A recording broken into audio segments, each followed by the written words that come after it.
Ayo ngaji lagi.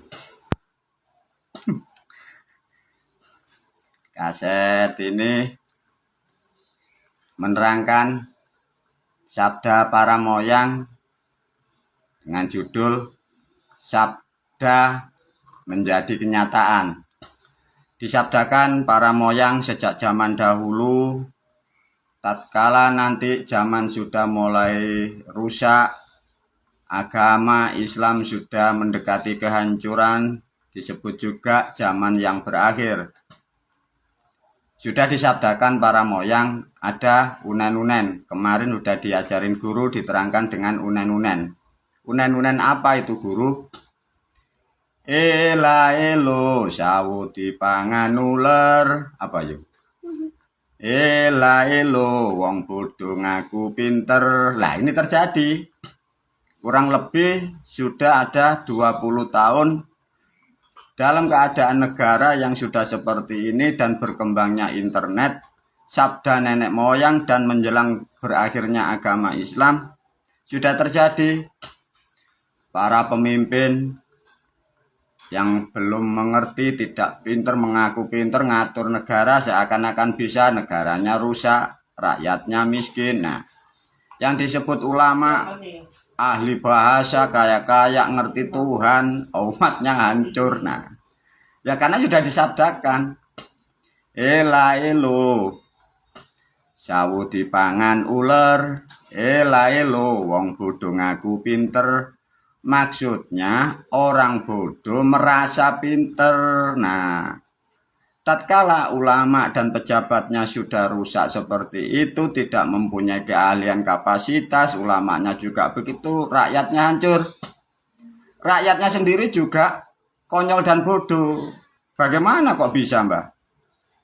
Setiap manusia atau rakyat itu mempunyai tujuan pokok dalam hidup, dalam nalurinya. Hidupnya ingin bahagia, ingin selamat, cara mencari ekonomi mudah, mencari makan dan minum mudah dalam keadaan yang bahagia. Nah, untuk menggapai cita-cita tujuan di negara Indonesia ini, ada menu yang terpokok untuk mengangkat harkat ekonomi di Indonesia. Satu, dengan ilmu Jawa atau kejawen tadi. Yang takut kejawen atau Jawa, yang umum sekarang masuk di dalam agama Islam.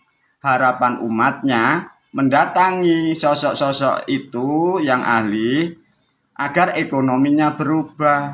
Coba kalau dianalisa. Ada orang dari Jawa tidak mau metode agama Islam. Dia datanglah ke sosok panutan Jawa atau Jawa kejawen. Datanglah, ada yang disebut dukun, ada yang disebut pituwo. Apa nasihatnya pituwo?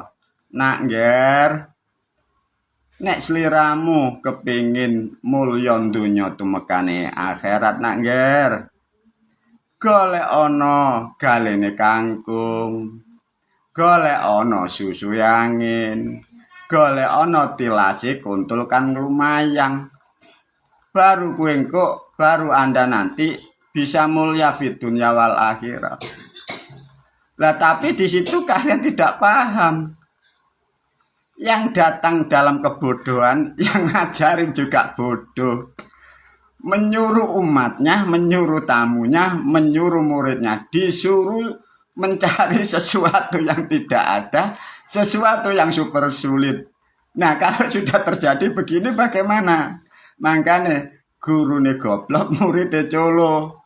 Lah, guru kalau ada terjadi peristiwa itu seharusnya gimana? Makanya kalau ada dukun, paranormal ngomong golek ono galene kangkung, golek ono susune angin, jawablah yang lantang dan tegas. Golek ono dhewe, Mbah, aku wis ruwet. Ya, itu satu. Nah, satu lagi. Ikut dalam metode Jawa, takut musyrik, takut masuk neraka. Masuklah di jajaran, di kiai, di gus, di ustadz, cari solusi, ingin merubah hidupnya. Nah, di dalam ajaran agama Islam juga konyol pindo. Umatku, agar rezekimu barokah dan berkah, kalian harus ibadah dan khusyuk. Oh iya Pak Yai, agar berkah dan khusyuk, mari kita di hari Jumat manis yang baik, kita mendekatkan diri kepada Allah. Nah, coba kalau kalian pahami.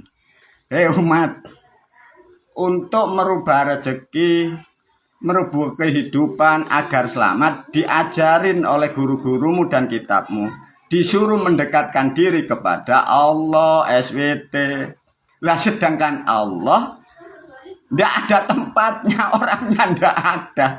Lah didekatkan di mana blok? Nah, makanya kalau ada kiai, ulama, Gus ngajak begitu, tolong dijawab dengan lantang.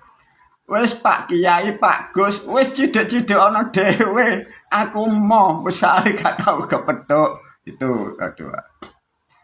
Ada lagi dengan metode karena berharap ingin dapat rezeki yang barokah di dalam agama Islam. Minta ke punden dikatakan dosa, ikut di Hindu takut syirik musyrik rezekinya gak barokah, ikut orang-orang yang tidak jelas nanti dihukumi dosa besar sehingga rezekinya tidak barokah, kalau mati dimasukkan neraka. Dari kebingungan itu dia masuk lagi ke pondok yang lain, ganti perguruan, ganti pondok, ganti kiai, ganti gus. Metodenya tidak diajak mengajarkan mendekatkan diri, tapi diajari, disuruh minta kepada Tuhan Allah, karena sudah dijanjikan dalam kitab suci Al-Quran, agar rezekimu berkah dan barokah, janganlah melakukan hal yang musyrik dan syirik. Lah lantas gimana Pak Kiai, Pak Gus? Di kitab sudah diterangkan, Anda harus minta kepada Tuhan Allah. Ud'uni astajib lakum, tidak boleh minta kemanapun. Ya, lah Pak Kiai, Pak Gus, saya berhari-hari bertahun-tahun sudah minta itu loh, tidak pernah diberi. Lah sekarang kok Anda mengajak saya minta lagi? Nah, kalau masih ada orang-orang praktek-praktek seperti itu, hai umat, jawab dengan lantang dan tegas. Jalu odewe tak modali, tapi nek gagah duweku balekno. Nah, semoga pencerahan dan kecerdasan untuk membuka cakrawala kehidupan Anda lebih maju. Ketahuilah, untuk selamat dibutuhkan pengertian, dibutuhkan petunjuk kehidupan yang jelas, taat aturan hukum dan bernegara. Itu baru fid dunya wal akhirah. Terima kasih.